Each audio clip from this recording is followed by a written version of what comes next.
Praise the Lord. കർത്താവിൻ്റെ ധന്യ തിരുനാമം വാഴ്ത്തപ്പെടുമാറാകട്ടെ. ഞാൻ ക്രിസ്തുവിൽ സ്നേഹിക്കുന്ന എല്ലാ ദൈവമക്കൾക്കും 12ാം മാസത്തിൻ്റെ 21ാമത്തെ പ്രഭാത വന്ദനം കൂടെ അറിയിക്കുന്നു. ഈ മാസത്തിൻ്റെ 3ാമത്തെ വിശുദ്ധ ആരാധനയുടെ ഒരു പ്രഭാതം കൂടെ കാണുവാൻ സ്വർഗം തന്ന വിലയേറിയ ഭാഗ്യത്തിനായി നന്ദി നിറഞ്ഞ ഹൃദയത്തോടെ കർത്താവിനെ സ്തുതിക്കുന്നു, സ്തോത്രം ചെയ്യുന്നു. ലോകമെമ്പാടുമായിരുന്നു കൊണ്ട് ഈ പ്രഭാതവും ഈ വചന സന്ദേശം ശ്രവിക്കുന്ന എല്ലാ ദൈവദാസന്മാർക്കും വാത്സല്യ കുഞ്ഞുങ്ങൾക്കും എൻ്റെ ഹൃദയത്തിൻ്റെ ആഴമേറിയ സ്നേഹത്തെയും വന്ദനത്തെയും നന്ദിയും ഒപ്പം പ്രാർത്ഥനയും അറിയിക്കുന്നു. പ്രാർത്ഥനയോടുകൂടെ ഈ പ്രഭാതവും ദൈവസന്നിധി നമുക്ക് വചന സന്ദേശത്തിലേക്ക് പ്രവേശിക്കാം. കർത്താവിൻ്റെ ദാസിദാസന്മാരെ, ഈ പ്രഭാതം ലോകമെമ്പാടുമായിരുന്നു കൊണ്ട് സത്യത്തിലും ആത്മാവിനും ആരാധിക്കുന്ന എല്ലാ ദൈവക്കുഞ്ഞുങ്ങളെ ഓർത്ത് കർത്താവിനെ സ്തുതിക്കുന്നു, സ്തോത്രം ചെയ്യുന്നു. ദൈവം എല്ലാവരെയും ഈ പ്രഭാതം ധാരാളമായി അനുഗ്രഹിക്കട്ടെ. 87ാം സങ്കീർത്തനക്കാരൻ പാടുന്നു, എൻ്റെ ഉറവകളൊക്കെയും നിന്നിലാകുന്നു, സംഗീതക്കാരും നൃത്തം ചെയ്യുന്നവരും ഒരുപോലെ പറയും. എപ്പോഴും ഒഴുകുന്ന ചെറിയ ചെറിയ ഉറവകൾ കൂടിച്ചേരുമ്പോൾ അരുവികൾ രൂപപ്പെടുന്നു. പല അരുവികൾ ചേർന്ന് ഒഴുകുമ്പോൾ വലിയ നദികൾ ഉണ്ടാകുന്നു. ഉറവ വറ്റിയാൽ അരുവികളില്ല. അരുവിയിലെ ഒഴുക്ക് നിന്നാൽ ചില ദിവസങ്ങൾക്കുള്ളിൽ നദി ഉണങ്ങി തുടങ്ങും. മത്സ്യം ഉൾപ്പെടെ വലിയ ജീവസമൂഹം ചത്തുപോവുകയും ചെയ്യും. ക്രമേണ നദിയും സമീപ പ്രദേശങ്ങളും ഊഷരഭൂമിയായി തീരുകയും ചെയ്യും. ഇതുപോലെ ലോകത്തിലെ സകല മനുഷ്യരും ജീവിക്കുന്നതും നിലനിൽക്കുന്നതും ദൈവത്തിൽ നിന്നും പുറപ്പെടുന്ന അനുഗ്രഹത്താലാണ്. നദിയിലെ ജീവജന്തുക്കൾ ജലത്തിൻ്റെ ഉറവയെക്കുറിച്ച് അറിയുന്നില്ല, അതിനെക്കുറിച്ച് ചിന്തിക്കുന്നത് പോലുമില്ല. അതുപോലെ പലരും തങ്ങളുടെ ജീവന്റെ ആധാരമായിരിക്കുന്ന ദൈവത്തെക്കുറിച്ച് ചിന്തിക്കുന്നുമില്ല, അത് അറിയാൻ ആഗ്രഹിക്കുന്നുമില്ല. ദൈവമൊന്ന് കണ്ണടച്ചാൽ, ഉറവയുടെ ഒഴുക്ക് നിർത്തിയാൽ നമ്മുടെ അടുത്ത ഭാവി എന്തായി തീരുമെന്ന് ആർക്കും പറയുവാൻ കഴിയുകയില്ല. ഇന്ന് പലരും കരുതുന്നത് ഈ ലോകത്തിൽ എന്തൊക്കെയോ നേടി ചില ഉയർച്ചകളും നന്മകളും എല്ലാം നേടിയത് സ്വയം മനുഷ്യന്റെ കഴിവും വിദ്യാഭ്യാസവും പാരമ്പര്യവും ഒക്കെയാണെന്ന് അഹങ്കരിക്കുമ്പോൾ ദൈവത്തിൻ്റെ സന്നിധിയിൽ നിന്നും ഉണ്ടാകുന്ന ഒരു ഉറവയാണെന്നും ദൈവത്തിൻ്റെ കരുണയാണെന്നും ദൈവിക അനുഗ്രഹങ്ങളാണെന്നും അത് തിരിച്ചറിയുന്നില്ല. പ്രിയ ദൈവമേ, ഈ അനുഗ്രഹങ്ങളൊന്ന് ദൈവം നിർത്തിയാൽ അത് നമ്മുടെ ജീവിതത്തിൽ എന്തായിത്തീരുമെന്ന് ചിന്തിക്കുവാൻ പോലും കഴിയില്ല. അനേക നൂറ്റാണ്ടുകളായി വറ്റാതെ നിലനിൽക്കുന്ന ഉറവകൾ ലോകത്തിലുണ്ട്. നൂറുകണക്കിന് തലമുറകൾ കുടിച്ചിട്ടും വറ്റാതെ നിൽക്കുന്ന ഉറവയിലെ ജലത്തിൻ്റെ അളവ് അവർണ്ണനീയമാണ്. ഇനിയും പല നൂറ്റാണ്ടുകൾ അത് അങ്ങനെ തന്നെ ഒഴുകിക്കൊണ്ടേ ഇരിക്കുകയും ചെയ്യും. ഇതെല്ലാം ഈ ലോകത്തിലെ ചില ഉദാഹരണങ്ങൾ മാത്രം. പാപപരിഹാരത്തിനു വേണ്ടിയും നിത്യ ശാന്തിക്ക് വേണ്ടിയും മനുഷ്യർ വിവിധ മാർഗങ്ങൾ സ്വീകരിക്കുന്നു.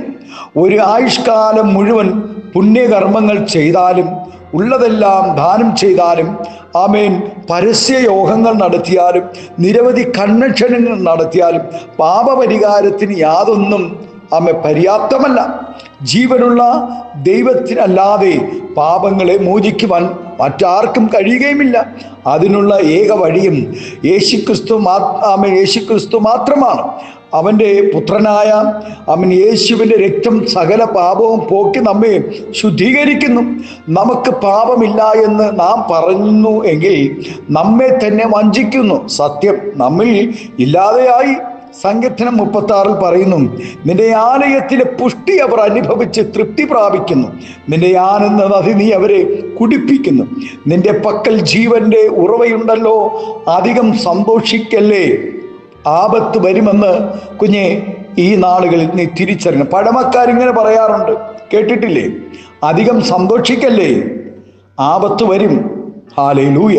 ഈ പ്രഭാതം പരിശുദ്ധാത്മാവ് ഇപ്രകാരം പറയുന്നു, ദൈവത്താൽ തുറന്നു തന്ന ഉറവയിൽ നിന്നും നീ കുടിച്ച് ദൈവത്തെ മറന്ന് പാപം ചെയ്ത് ജീവിച്ചത് മുഖാന്തരം ചില ഉറവകൾ നിന്റെ മുന്നിൽ അടയാൻ പോകുകയാണ്.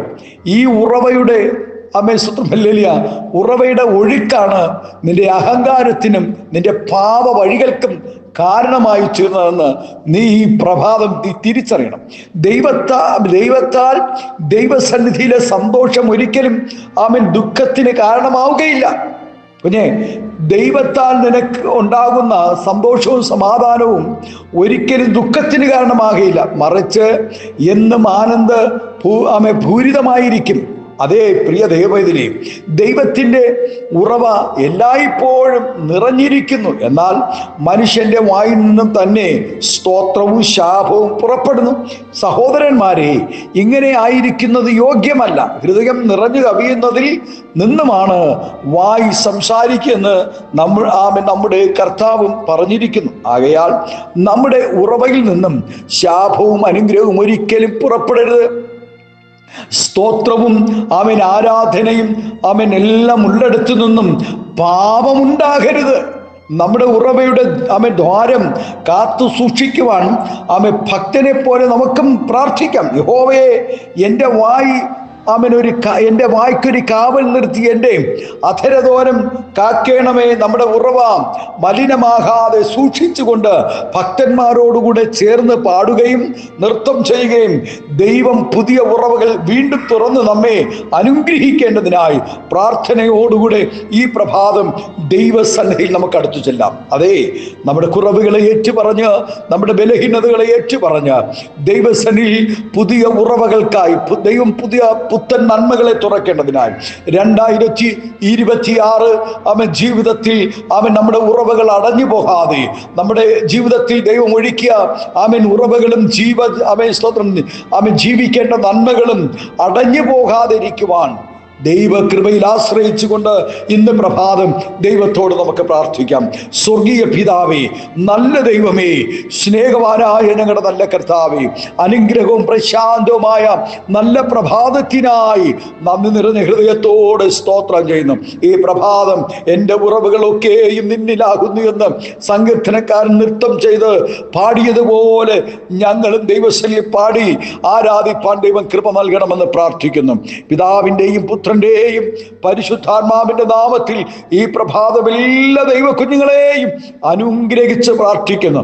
ആത്മീയ ഭൗതിക നന്മകൾ നൽകി മാനിക്കണം, ആദരിക്കണം, അനുഗ്രഹിക്കണം, മകച്ചമങ്ങെടുക്കണം. യേശുവിന്റെ നാമത്തിൽ കൃപയോടെ പ്രാർത്ഥന കേൾക്കണം. സ്വർഗീയ നല്ല പിതാവേ, ആമേൻ, ആമേൻ. Thank you. God bless U.